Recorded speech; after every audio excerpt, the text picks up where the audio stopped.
Assalamualaikum warahmatullahi wabarakatuh. Bismillahirrahmanirrahim. Alhamdulillahirabbil alamin wa bihi nasta'inu ala umuri dunya waddin wa sallallahu ala sayyidina Muhammadin khatamin nabiyyin wa alihi wa sahbihi ajma'in wa la hawla wa la quwata illa billahil aliyyil azim. Amma ba'du, qalu subhanaka la ilma lana illa ma 'allamtana innaka antal alimul hakim. Rabbi shrah li sadri wa yassir li amri wahlul 'uqdatam min lisani yafqahu qawli waj'alni waziran min ahli. Alhamdulillah, bertemu kembali pada pertemuan yang ke-10 ini. Yang belum subscribe silakan pencet tombol subscribe dan like serta komen untuk mendukung kajian ini agar lebih berkembang lagi ke depannya insyaallah. Terima kasih kepada yang sudah bergabung dan mendukung channel ini. Mudah-mudahan menjadi amal kebaikan yang terus mengalir kepada siapapun yang mendukung kebaikan, mengajak orang kepada kebaikan, insyaallah akan mendapatkan pahala yang sama dengan orang yang mengerjakannya. Para pemirsa, sahabat YouTube yang dirahmati Allah Subhanahu wa taala, mari kita mulai saja kajian ini dengan membukanya dengan pembacaan Ummul Quran suratul Fatihah. Ala hadhihi niyyah wa likulli niyatin shalihah wa ila hadratin Nabi Mustafa Muhammadin sallallahu alaihi wasallam wa ala alihi wa azwajihi wa auladihi wa dzurriyyatihi wa ahli baitil kiram ajma'in, khususan ila ruhi Salim bin Sumil al-Hadrami wa ruhi Imam Nawawi bin Umar al-Jawi syai'ul lillahi wa lahum wa lahumal Fatihah. A'udzubillahi minasyaitonir rajim. Bismillahirrahmanirrahim. Alhamdulillahil alamin arrahmanir rahim maliki yaumiddin. Iyyaka na'budu wa iyyaka nasta'in ihdinas siratal mustaqim siratal ladzina an'amta 'alaihim ghairil maghdubi 'alaihim waladdallin. Amin. Pada pertemuan yang ke-10 ini kita akan membahas tentang yang mewajibkan mandi. Yang mewajibkan mandi itu ada 6. Seperti biasa dibagi menjadi 2 sesi. Sesi yang pertama adalah cara membaca kitab Safinatun Najah dengan terjemahan bahasa Indonesia untuk pemula. Dan sesi yang kedua adalah penjelasan dari kitab Safinatun Najah ini yang kita kutip dari kitab Kasyifatus Sajah, itu sebagai syarah atau penjelasan dari kitab Safinatun Najah, agar lebih mendalam lagi, lebih luas lagi pengetahuan kita tentang apa yang telah kita baca dalam kitab Safinatun Najah ini. Namun sebelumnya, mari yang belum pencet tombol subscribe, silakan dukung channel ini dengan pencet tombol subscribe dan like serta komen, ya, agar pembahasan kita ini lebih berkembang lagi, insyaallah lebih baik lagi ke depannya. Qala al-musannif rahimahullah wa ta'ala wa adaman naf'a bi ulumihi wa bi barakatihi fid dharaini amin amin ya rabbal alamin. Bismillahirrahmanirrahim. Mujibatul ghusli sittatun. Mujibatul ghusli sittatun, bermula yang mewajibkan mandi itu 6. Bermula yang mewajibkan mandi itu 6. Ilajul hasyafati fil farji. Ilajul hasyafati fil farji. Pertama, memasukkan hasyafah pada farji. Pertama, memasukkan hasyafah pada farji. Wa khurujul maniyyi. Wa khurujul maniyyi, dan kedua keluar mani. Dan kedua keluar mani.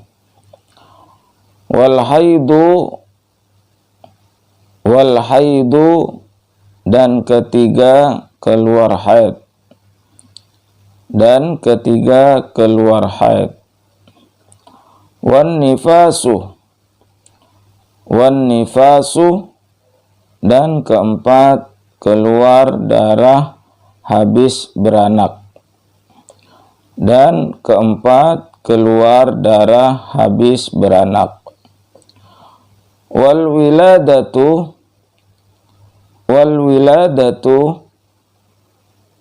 dan kelima keluar anak, dan kelima keluar anak, wal mautu, dan keenam mati, Nah, demikian sudah kita baca kitab Safinatun Najah. Begitulah cara membacanya.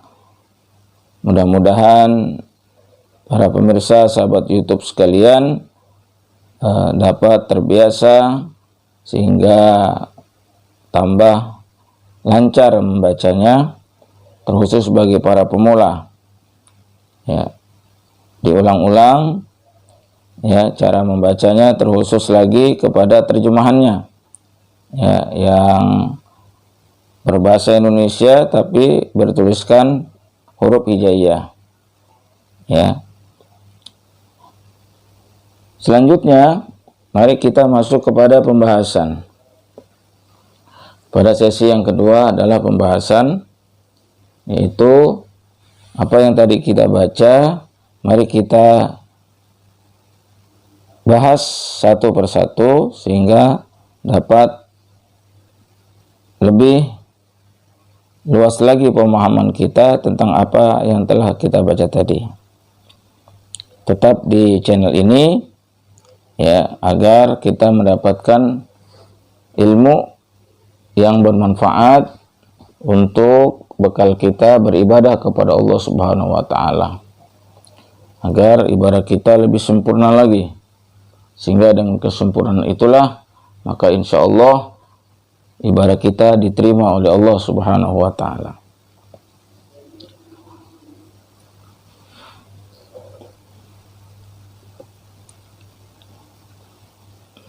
Kita baca kembali. Mujibatul ghusli sittatun.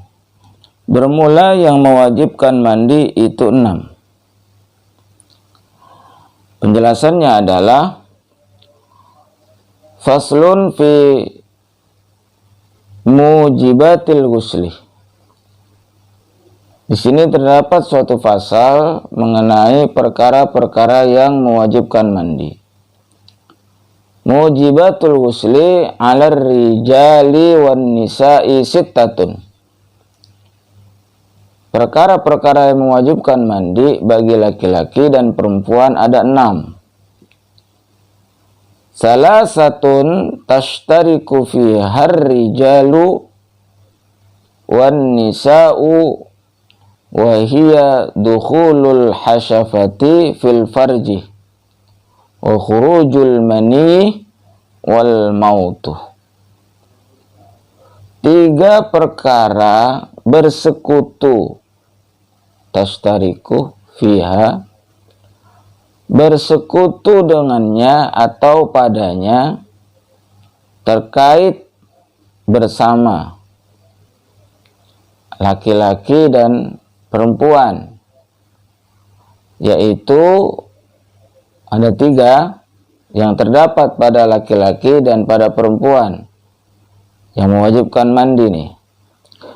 Yang pertama adalah dukhulul hasyafati fil farji, memasukkan ujung penis ke dalam farji, masukkan kemaluan laki-laki kepada kemaluan perempuan. Yang kedua, wa khurujul mani, keluar mani, wal mautu, dan yang ketiga adalah mati atau meninggal dunia. Nah, 3 perkara ini ada pada laki-laki dan ada pada perempuan. Wasala satun takhtassu bihan nisa'u wa huwal haidu wan nifasu wal wiladatu. Dan 3 perkara dikhususkan bagi para wanita, bagi para perempuan dengannya. Apa yang 3 perkara itu yang khusus bagi perempuan dan tidak pada laki-laki? Wahiyal haidu, yang pertama adalah haid. Wan nifasu, dan yang kedua nifas. Wal wiladatu, dan yang ketiga melahirkan. Ya, jadi 6 perkara tadi itu terbagi menjadi 2. Ada 3 perkara yang terdapat pada laki-laki dan perempuan, dan ada yang khusus 3 perkara hanya terdapat pada perempuan saja, tidak terdapat pada laki-laki.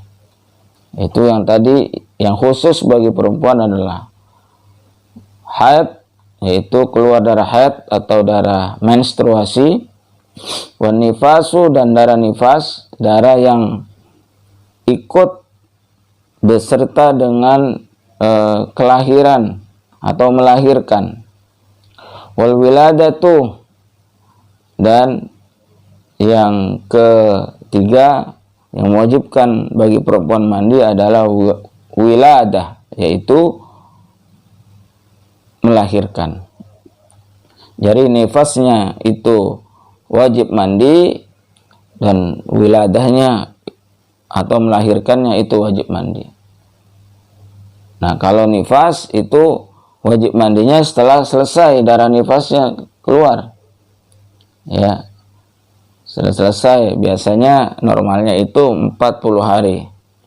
Paling lamanya 60 hari. Setelah selesai darah nifasnya, bagi perempuan wajib mandi. Ya.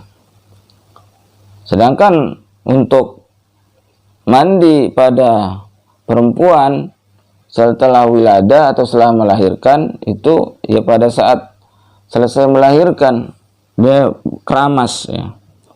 Keramas bagi perempuan itu keramas, bagi mandi dengan niat wiladah, dengan niat melahirkan, seperti mandi hadas besar, ya. Jadi nanti penjelasannya lebih terinci lagi.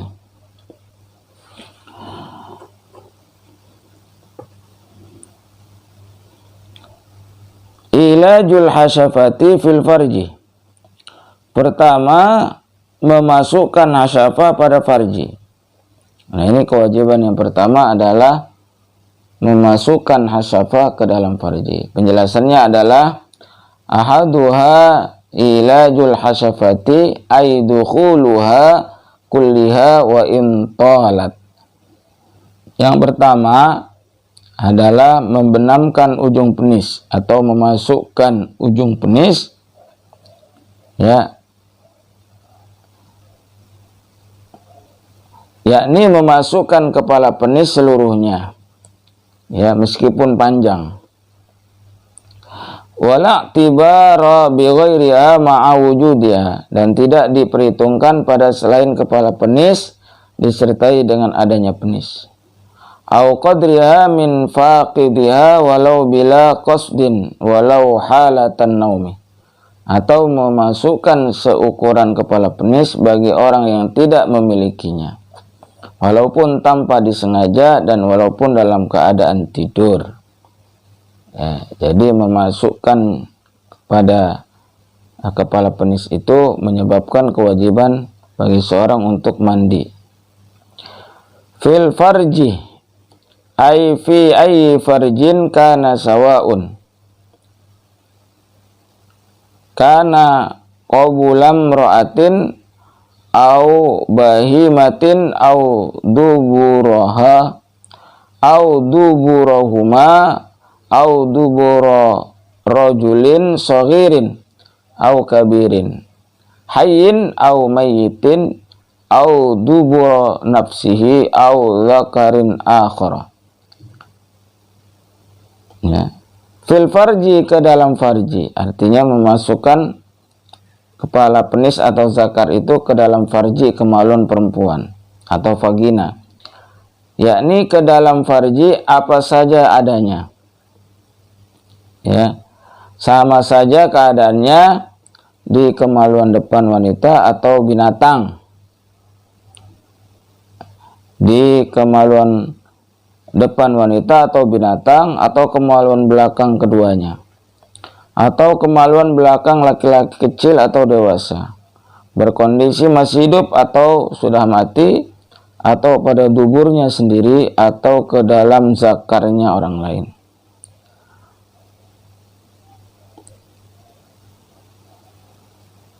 Ya, jadi entah itu ya, sesuatu yang dimasukkan itu adalah hal yang lain, ya tetap mewajibkan kepadanya agar dia mandi, baik itu yang memasukkan ataupun yang dimasukkan, itu wajib mandi, baik itu lubang depan ataupun lubang belakang, ya itu wajib mandi, baik itu yang dimasukkan itu adalah anak kecil ataupun orang dewasa, tetap wajib mandi. Baik itu yang dimasukkan itu adalah orang yang masih hidup ataupun orang yang sudah mati, itu wajib mandi.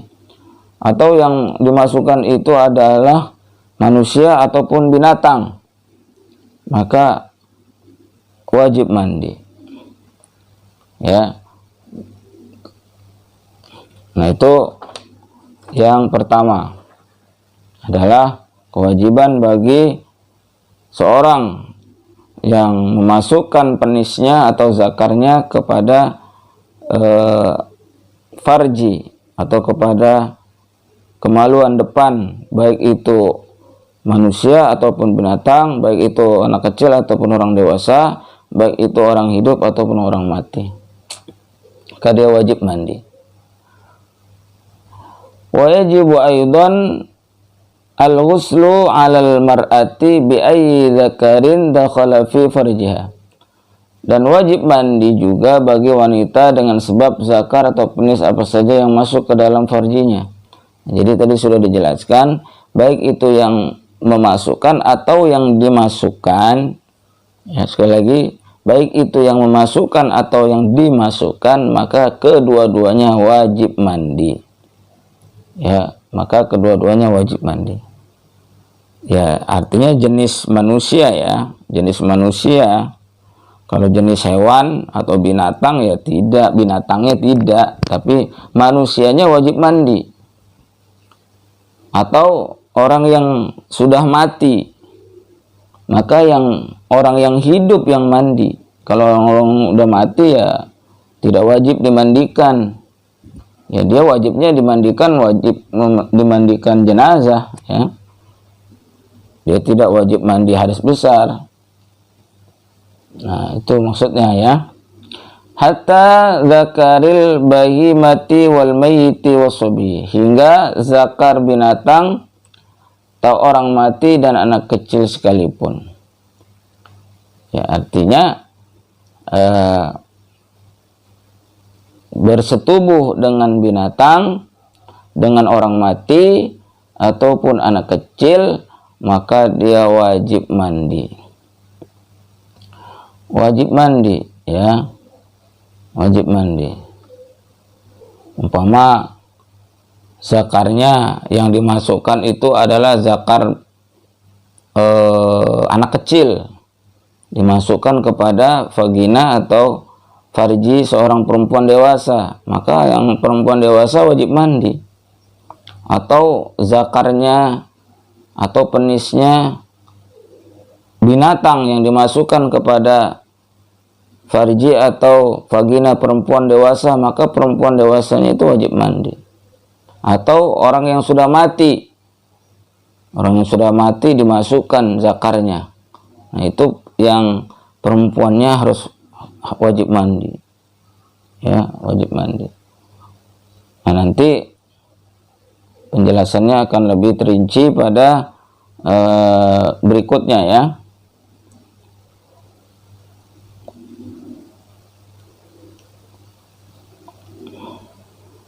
Wa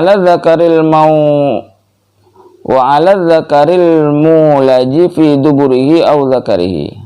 Dan wajib mandi juga bagi laki-laki yang dimasuki, disenggama pada kemaluan belakangnya atau kemaluan depannya.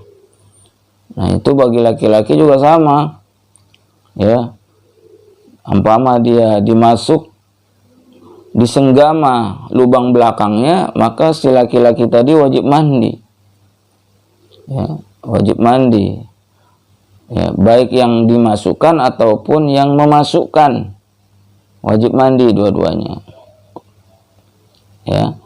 Wala yajibu i'adatu ghuslil mayyitil mulaji fihi wal mustadkhali dzakaruhu.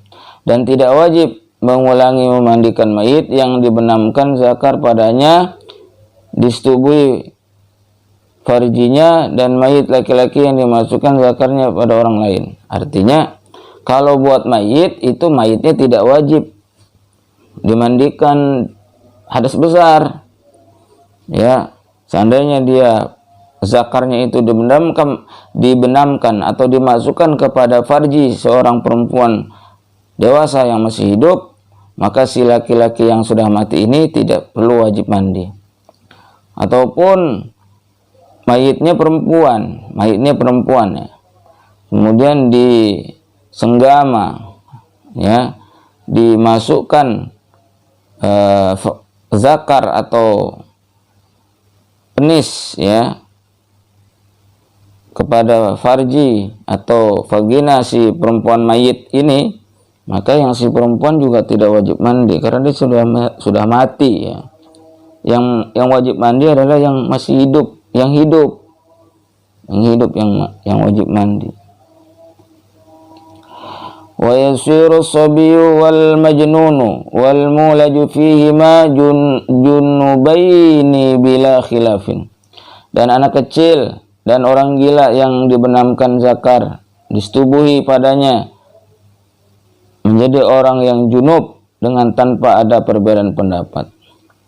Ya, dan anak kecil dan orang gila yang dibenamkan zakar, disetubuhi padanya menjadi orang yang junub dengan tanpa ada perbedaan pendapat. Ya.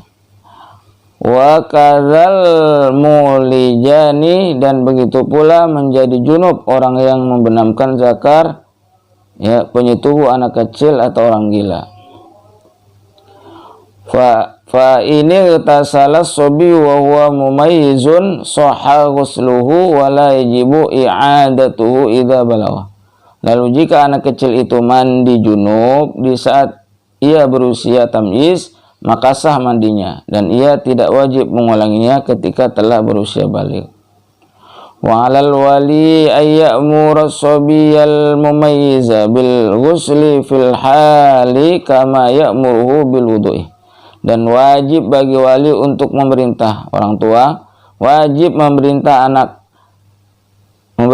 anak kecil yang berusia tamyiz, yang sudah pintar, itu untuk mandi junub ketika itu juga pasca disetubuhi, sama seperti halnya ia memerintahkan untuknya berwudu. Summa la farqa fi dzalika baina ayyun zala minhu syai'un amla. Kemudian tidak ada perbedaan hukum dalam persoalan persetubuhan itu antara mengeluarkan air mani darinya atau tidak. Wal aslu fi dzalika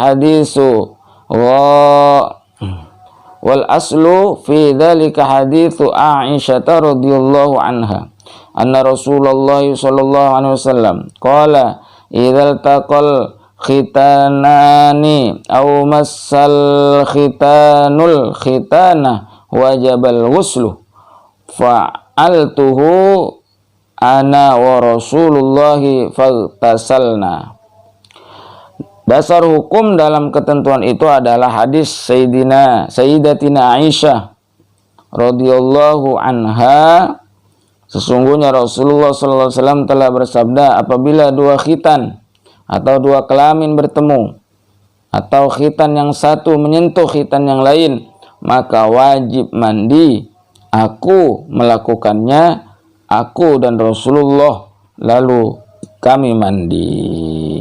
Wala budda fi wujubil ghusli min dukhulil hasafati ila ma la yajibu ghusluhu fil istijai.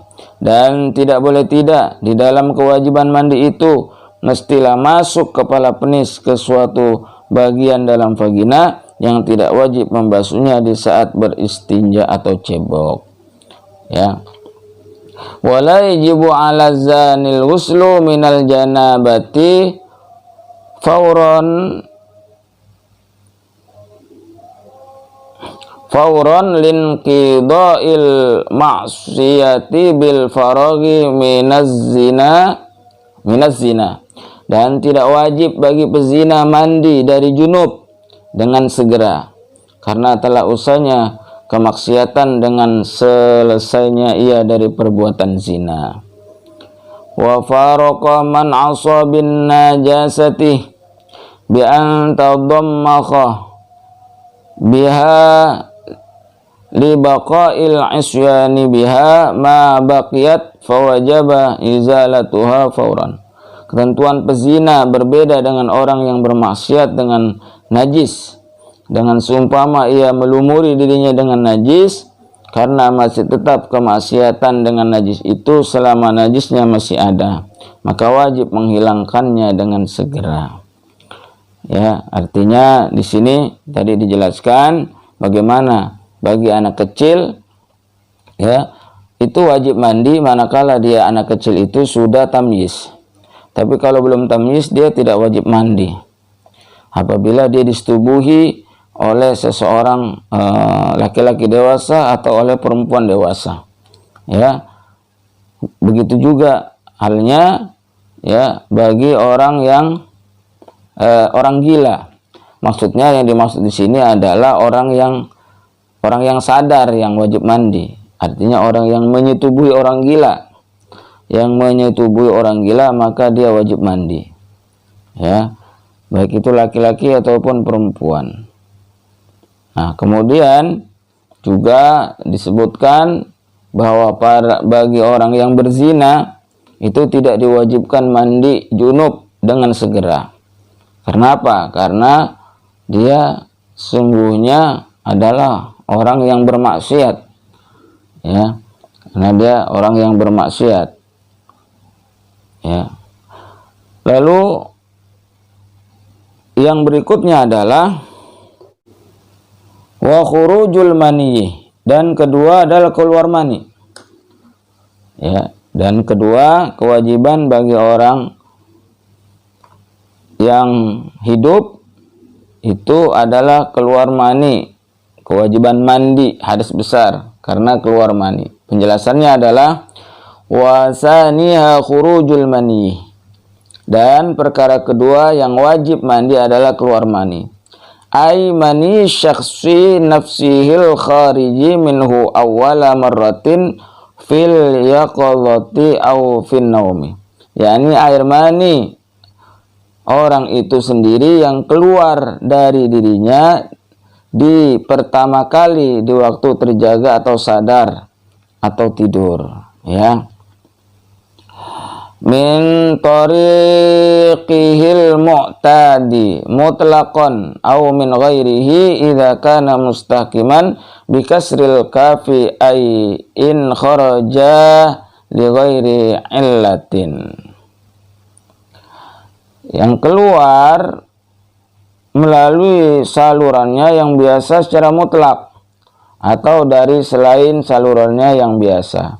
Apabila keadaannya sebagai pengemban ketetapan hukum, lafaz mustahkiman dengan kasroh kafnya maksudnya adalah jika air maninya keluar bukan karena penyakit. Air keluarnya itu bukan karena penyakit, ya, tapi karena sesuatu yang normal, yang biasa, ya, yang mutlak, ya, yang biasa, maka dia wajib mandi. Lakin bisyarti ayyakuna min tulbir rujuli wa taraibil mar'ati idza kana al-mu'tadu munsaddan insidadan aridan. Akan tetapi dengan syarat bahwa air mani itu berasal dari sulbi, Sulbi itu adalah tulang punggung laki-laki. Dan dari taraib, ya, taraib pakai ba, yaitu tulang dada wanita. Ya, ada tulang sulbi, ada tulang dada yang disebut dengan tulang sulbi bagi laki-laki, tulang dada bagi perempuan, taraib namanya. Ya, nah itulah biasanya bersumber dari situ, dari kedua tulang itu. Mani itu berasal dari tulang sulbi bagi laki-laki dan berasal dari tulang dada bagi perempuan. Ya. Bi khilafil insidadil asli fa innahu yajibu ma'ahul ghuslu bil khariji mutlaqan. Berbeda dengan ketersumbatan yang asli, maka sungguhnya wajib mandi dengan disertai kondisi tersebut dengan sebab air mani yang keluar secara mutlak. Ya. Jadi selanjutnya, walau ahassa binuzuli manihi fa amsaka dzakarahu falam yakhruj minhu syai'un fala ghusla alaihi. Dan seandainya seorang merasakan akan keluar air maninya, lalu ia menekan zakarnya sehingga tidak keluar darinya sedikit pun air mani, maka tidak wajib mandi atasnya. Lakin yukamu bil bulughi binuzulihi ilal qasabati wa illam yakhruj minha. Akan tetapi ia dihukumi baligh dengan sebab turunnya air mani itu ke saluran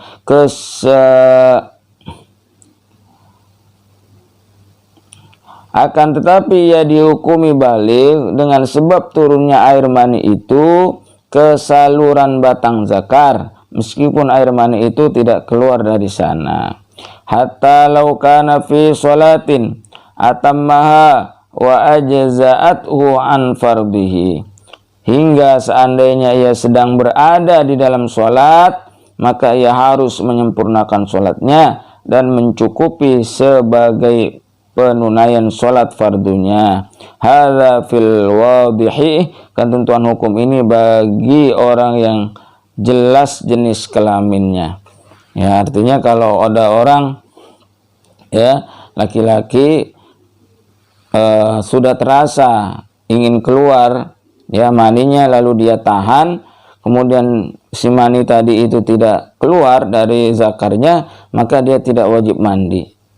Walaupun sudah terasa, sudah ada di batang penisnya, sudah terasa berada di batang zakarnya, tapi dia tidak muncrat, tidak keluar, maka dia tidak wajib mandi. Ya, akan tetapi hal yang demikian itu manakala terjadi pada seseorang anak yang baru mau baligh, kemudian dia merasakan hal itu, walaupun seandainya mani itu tidak keluar dan tertahan pada batang zakarnya, maka dia dihukumi sudah masuk masa balighnya, ya, karena dia sudah keluar mani. Ya, andaikan seorang di dalam sholatnya kemudian dia terasa keluar mani, ya, maka baginya menyelesaikan sholatnya, ya, menyelesaikan, merampungkan, ya, merampungkan sholatnya. Dan ya, sebagian berpendapat bahwa tidak perlu mengulang, ya, karena dia datangnya itu berada pada pelaksanaan sholat, ya. Dia sudah takbiratul ihram, mungkin sudah dapat 1 rakaat, 2 rakaat, ya, terus sampai dia selesai menyelesaikan sholatnya. Dan sebagian pendapat mengatakan boleh diulang, ya, sebagian pendapat lagi berpendapat bahwa tidak perlu diulang, ya, tidak perlu diulang sholatnya, ya. Ya. Wala yajibul ghuslu bil ihtilami illa in anzalah. Dan tidak wajib mandi dengan sebab mimpi keluar air mani, kecuali jika air maninya keluar. Nah, jadi kalau dia mimpi keluar mani tetapi air maninya tidak keluar, maka dia tidak wajib mandi. Tapi kalau air maninya keluar, ya, maka dia wajib mandi. Summa I'lam anna lil mani salasun khawasin yutamayyazu biha anil madhi wal wadi. Kemudian ketahuilah bahwa air mani memiliki 3 ciri khusus yang bisa dibedakan dengannya dari mazi dan wadi. Ya, dari mazi dan wadi itu dapat dibedakan antara mani dengan mazi dan wadi karena punya 3 ciri khas bagi mani. Apa ciri khasnya? Ahaduha lahu raihatun karaihatil ma'jini awit tal'i madama ratban. Ciri khusus pertama yaitu air mani memiliki aroma atau bau seperti aroma adonan atau mayang kurma selama masih dalam keadaan basah. Jadi aromanya itu khas ya. Kalau air mani itu aromanya mempunyai aroma khas. Kalau madi ataupun wadi itu tidak. Dan mani itu lebih kental biasanya ya daripada mazi dan wadi. Fa idza jaffa asbahat raihatuhu raihatal bidih. Lalu apabila telah mengering, maka aroma air mani akan menyerupai aroma telur. Ya, jadi kalau dia sudah kering, maka aromanya menyerupai aroma telur. Nah, itu ciri yang pertama. Asanid tadaffuqu ayat tadafu'u. Ciri khusus yang kedua bagi mani adalah keluarnya terpancar, muncrat, yakni mendorong keras ya. Nyemprot dia. Itu ciri khas mani.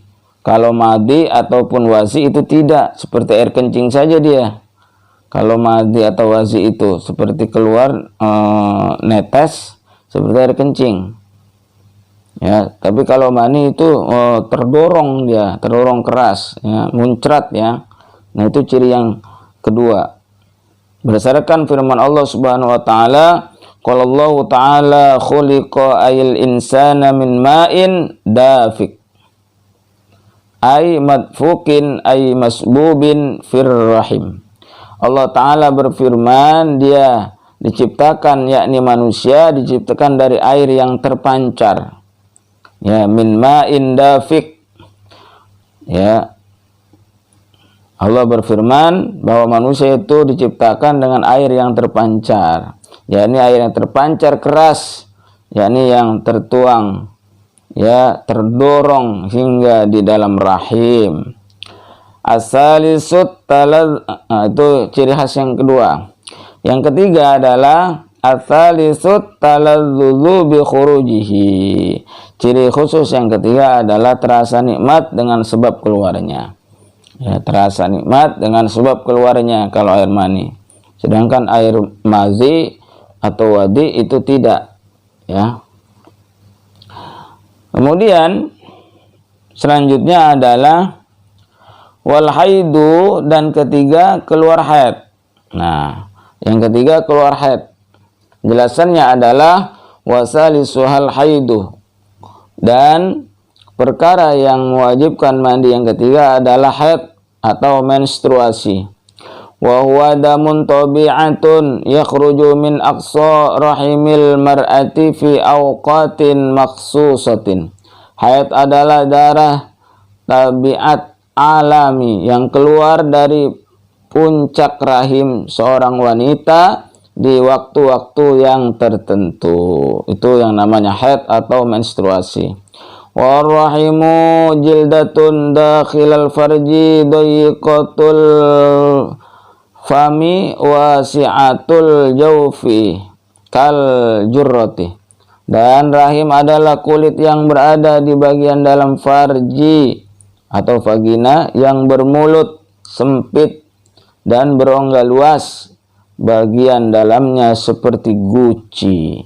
Mulutnya sempit tapi ketika masuk ke dalam itu luas seperti guci. Ya, itu yang namanya rahim. Wa kharaja bidzalikal istihadatu. Dan terkecuali dengan darah haid itu darah istihadah. Ya. wa hiya damun illatin yakhruju min irqi famihi fi adnar rahim. Istihadah adalah darah penyakit yang keluar dari urat mulut rahim pada bagian terbawah rahim. Sawa'un akharaja aqiba haidin amla. Sama saja apabila darah istihadah itu keluar seiringan darah haid ataupun tidak. Ya, kadang-kadang darah istihadah itu atau darah penyakit itu keluar seiringan dengan darah haid. Nah, ataupun darah haid istihadah itu keluar juga kadang-kadang tidak beriringan dengan darah haid. Ya, darah haid. Darah istihadah itu dipastikan manakala masa haid seorang perempuan itu sudah habis, tapi dia masih keluar darah. Ya, kapan itu dipastikannya haid bagi perempuan itu habis masanya? Itu setelah 15 hari. Ya, karena itu paling lamanya haid bagi perempuan. Namun manakala sudah lewat dari 15 hari tetap keluar darah juga, maka yang hari ke-16-nya, ke-17-nya dan seterusnya itu adalah dipastikan bahwa itu adalah darah penyakit. Darah penyakit. Maka dia pada saat itu setelah 15 hari maka dia wajib mandi walaupun dia tetap keluar ya darahnya, karena itu sudah tidak terhitung lagi darah haid. Maka dia wajib mandi, maka dia wajib mengerjakan sholat ya dan pekerjaan-pekerjaan ibadah lainnya. Sawa'un qablal bulughi am ba'dahu 'alal asahi min anna damas saghirati wa kadza aisatu yuqalu lahu istihadatu. Sama saja darah istihadah itu keluar sebelum berusia balik atau setelahnya. Menurut pendapat yang paling sahih mengenai bahwa darah wanita yang masih kecil dan begitu juga darah wanita monopos telah terhenti haidnya dikatakan untuk darah itu sebagai darah istihadah. Darah yang keluar dari seorang perempuan yang belum balik balik itu darah istihadah atau darah penyakit. Dan juga begitu juga darah perempuan yang keluar setelah menopause sudah tidak menstruasi lagi, maka itu dipastikan darah itu adalah darah penyakit atau istihadah. Ya. Wa qila la tutlaqul istihadatu illa ala damin kharaja aqibah haidin. Namun dikatakan oleh satu pendapat tidak bisa disebut sebagai darah istihadah kecuali untuk darah yang keluar mengiringi darah haid. Ya, dan juga pendapat yang seperti itu. An Aisyah radhiyallahu anha anna nabiyya sallallahu alaihi wasallam qala idza aqbalatil haidatu fada'is salata fa idza dhahaba qadaruha faghsili ankid dama wa sholli. Rawahu Syaikhani. Diriwayatkan dari Sayyidatina Aisyah radhiyallahu anha bahwa Nabi sallallahu alaihi wasallam telah bersabda, apabila haid telah mendatangi teralami, maka tinggalkanlah sholat. Ya, jika haid itu datang maka tinggalkan sholat. Lalu apabila telah hilang kadar batas keluar darahnya, maka mandilah dengan membasuh darah darimu dan sholatlah. Hadis diriwayatkan oleh dua orang syekh, ini Imam Bukhari dan Imam Muslim. Wa fi riwayatil Bukhari igtasili wa sholli. Dan pada riwayat yang lain Imam Bukhari dan di dalam riwayat Imam Bukhari itu dengan kalimat igtasili wa sholli, mandilah dan sholatlah. Ya, jadi kalau sudah hilang haidnya maka kata Nabi mandilah dan laksanakan sholatlah. Walaupun darah itu keluar setelah batas lamanya haid bagi perempuan, maka dia tetap harus mandi dan sholat. Karena darah yang keluar itu setelah batas lamanya haid bagi perempuan, maka itu adalah darah penyakit. Wan nifasu, dan keempat, ya, keluar darah habis beranak, artinya habis melahirkan. Jadi bahasanya di sini ya seperti itu. Apa adanya kita baca terjemahannya, ya, bahwa yang ketiga yaitu apa? Yang keempat adalah warabi'uhan nifasu. Dan perkara keempat yang mewajibkan mandi ya adalah nifas. Wa huwa damul khariju akiba faraghi rahimil mar'ati minal hamli walau alaqatan aw mudawatan wa qabla mudi aqalli tuhri. Nifas adalah darah yang keluar mengiringi telah usainya rahim seorang wanita. Nah, yang mengiringi telah usainya rahim seorang wanita dari kehamilan, artinya telah melahirkan atau melahirkan, walaupun isi kandungan yang keluar berupa segumpal darah atau seonggok daging dan terjadinya sebelum berlalu batas minimal masa suci. Artinya bahwa darah nifas itu adalah darah yang mengiringi kelahiran seorang perempuan, ya. Jadi dia mewajibkan seorang untuk mandi. Falau lam turaddamu illa ba'da mudi khamsata asyara yawman minal wiladati fala nifasalah. Lalu jikalau tidak terlihat darah keluar kecuali setelah berlalu 15 hari dari masa kelahiran, maka tidak ada nifas baginya. Fa in ra'athu qabla dzalika wa ba'dal wiladati bi an ta'akhkhara khurujuhu anha fabtida'uhu min ru'yatid dami. Lalu jika terlihat darah sebelum berlalu 15 hari itu dan setelah melahirkan dengan seumpama terlambat keluarnya darah dari kelahiran itu, maka permulaan masa nifasnya dari terlihat darah keluarnya. Artinya ketika seorang perempuan itu lahir tanpa ada iringan darah, ya, setelah 15 hari dilihat tidak ada darah yang keluar, maka tidak ada nifas bagi perempuan itu. Tapi kalau sebelum 15 hari, umpama 10 hari dia keluar darah itu, maka dipastikan darah itu adalah darah nifas dan dihitung dari darah nifas itu pada saat keluarnya. Ya, setelah 10 hari lahir, umpama baru keluar darah yang mengiringi kelahiran itu, maka dihitung dari situ sampai kepada nanti bersihnya berapa, apakah 40 hari ataupun apakah 60 hari, dihitung dari 10 hari keluarnya, bukan dihitung dari lahirnya, bukan dihitung dari kelahiran, bukan, tapi dihitung dari darah yang keluar pada saat itu. Nah, biasanya pada umumnya adalah ketika seorang perempuan itu lahiran, ya, seorang perempuan itu lahiran, maka pas lahiran itu membawa darah, ya, artinya keluar darah. Nah, keluar darah itu disebut dengan darah nifas. Maka dihitung dari saat itu berapa hari nanti bersihnya. Ya, umumnya adalah 40 hari bersih. Ataupun kalau masih tetap keluar, tunggu sampai 60 hari.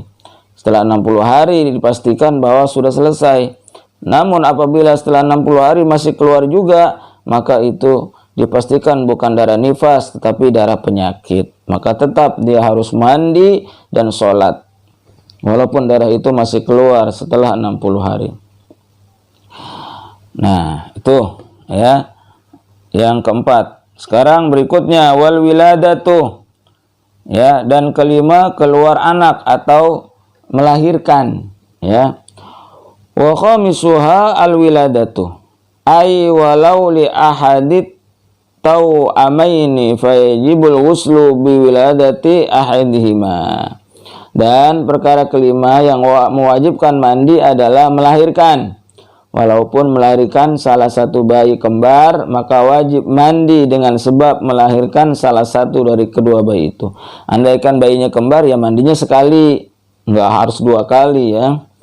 Ya, jadi setiap perempuan yang melahirkan, maka dia wajib mandi. Wajib mandi keramas setelah lahiran. Mandinya seperti mandi hadas besar. Ya, mandinya seperti mandi hadas besar. Itu mandi bagi perempuan yang telah melahirkan. Ya. Wa yasihu qabla wiladatil akhar. Dan mandinya itu sah sebelum melahirkan bayi kembar yang lain. Summa idza waladathu wajabal ghuslu aidan. Kemudian apabila melahirkan bayi yang lainnya itu maka wajib pula mandi. Ya, mandi lagi baginya. Artinya kalau sudah mandi kemudian dia melahirkan lagi, maka dia wajib mandi lagi. Wa mislul wiladati ilqaul alaqati wal mudghati. Sama seperti melahirkan itu terlontarnya keguguran, gumpalan darah dan gumpalan daging. Ya, fala budda min ikhbaril qawabili bi anna kulla minhuma aslun adamiyun wa yakfi wahidatun minhunna. Ya, maka tidak boleh tidak mesti mencari informasi dari para bidan bahwa masing-masing dari keduanya adalah bakal bayi dan mencukupi informasi satu orang bidan dari mereka. Artinya kalau umpama keguguran pun itu tetap wajib mandi ya bagi perempuan. Ya, ada yang bilang tidak wajib mandi tapi batal wudunya. Ya.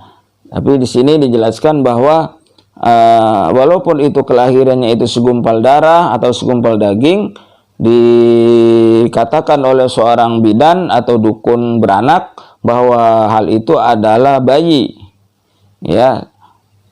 Bayi atau keguguran dirinya, maka dia wajib mandi wiladah namanya, yaitu mandi setelah melahirkan.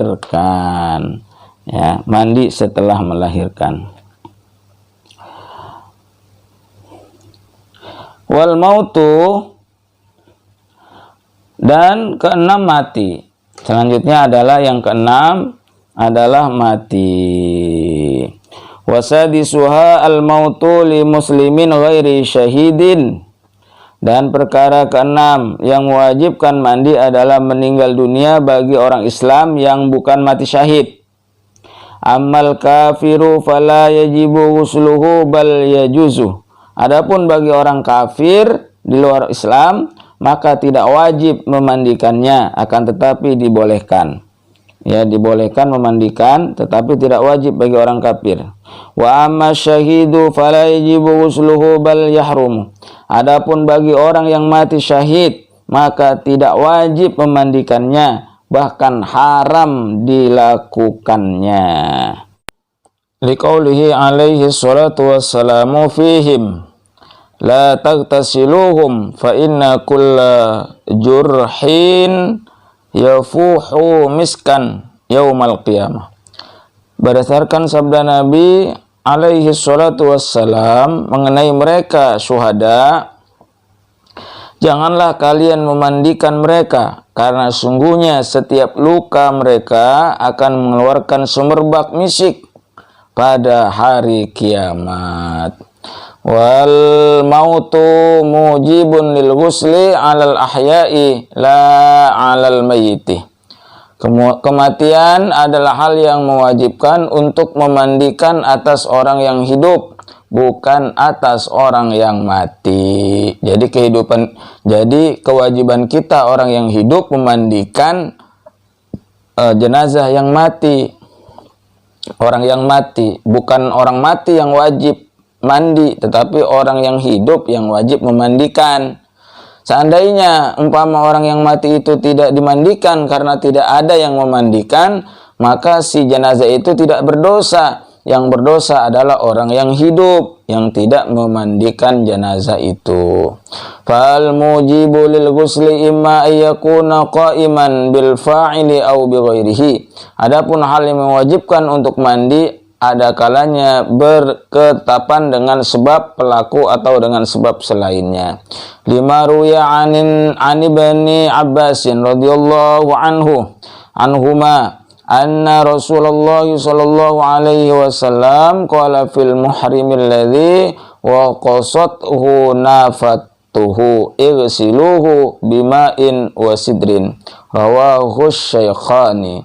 Berdasarkan hadis riwayat dari Sayyidina Ibnu Abbas radhiyallahu anhuma, sungguhnya Rasulullah SAW telah bersabda tentang seorang yang ihram, yang lehernya dipatahkan oleh untaknya, mandikanlah ia dengan air dan daun bidara. Hadis diriwayatkan oleh Asy-Syaikhan Imam Bukhari dan Muslim.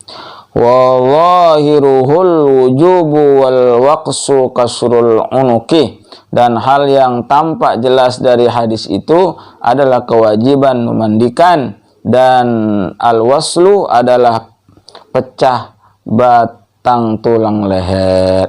Al-waqsu, ya, al-waqsu adalah pecah patah tulang leher, ya. Jadi itulah kewajiban bagi seorang untuk memandikan orang yang sudah mati, ya.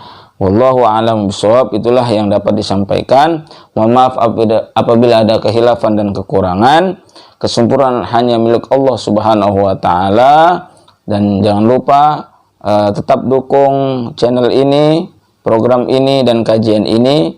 Insyaallah bermanfaat dan menjadi ladang ibadah buat kita semuanya. Amal kebaikan yang insyaallah pahalanya akan terus mengalir apabila apa yang kita sampaikan ini diamalkan oleh orang yang mendengarkan, insyaallah. Amin amin ya rabbal alamin. Tetap di like, di komen, dan pencet tombol subscribe-nya. Terima kasih yang telah mendukung program ini. Mudah-mudahan menjadi amal jariah kita semuanya. Ihdinas siratal mustaqim, wallahul muwaffiq ila aqwamit thoriq. Wassalamualaikum warahmatullahi wabarakatuh.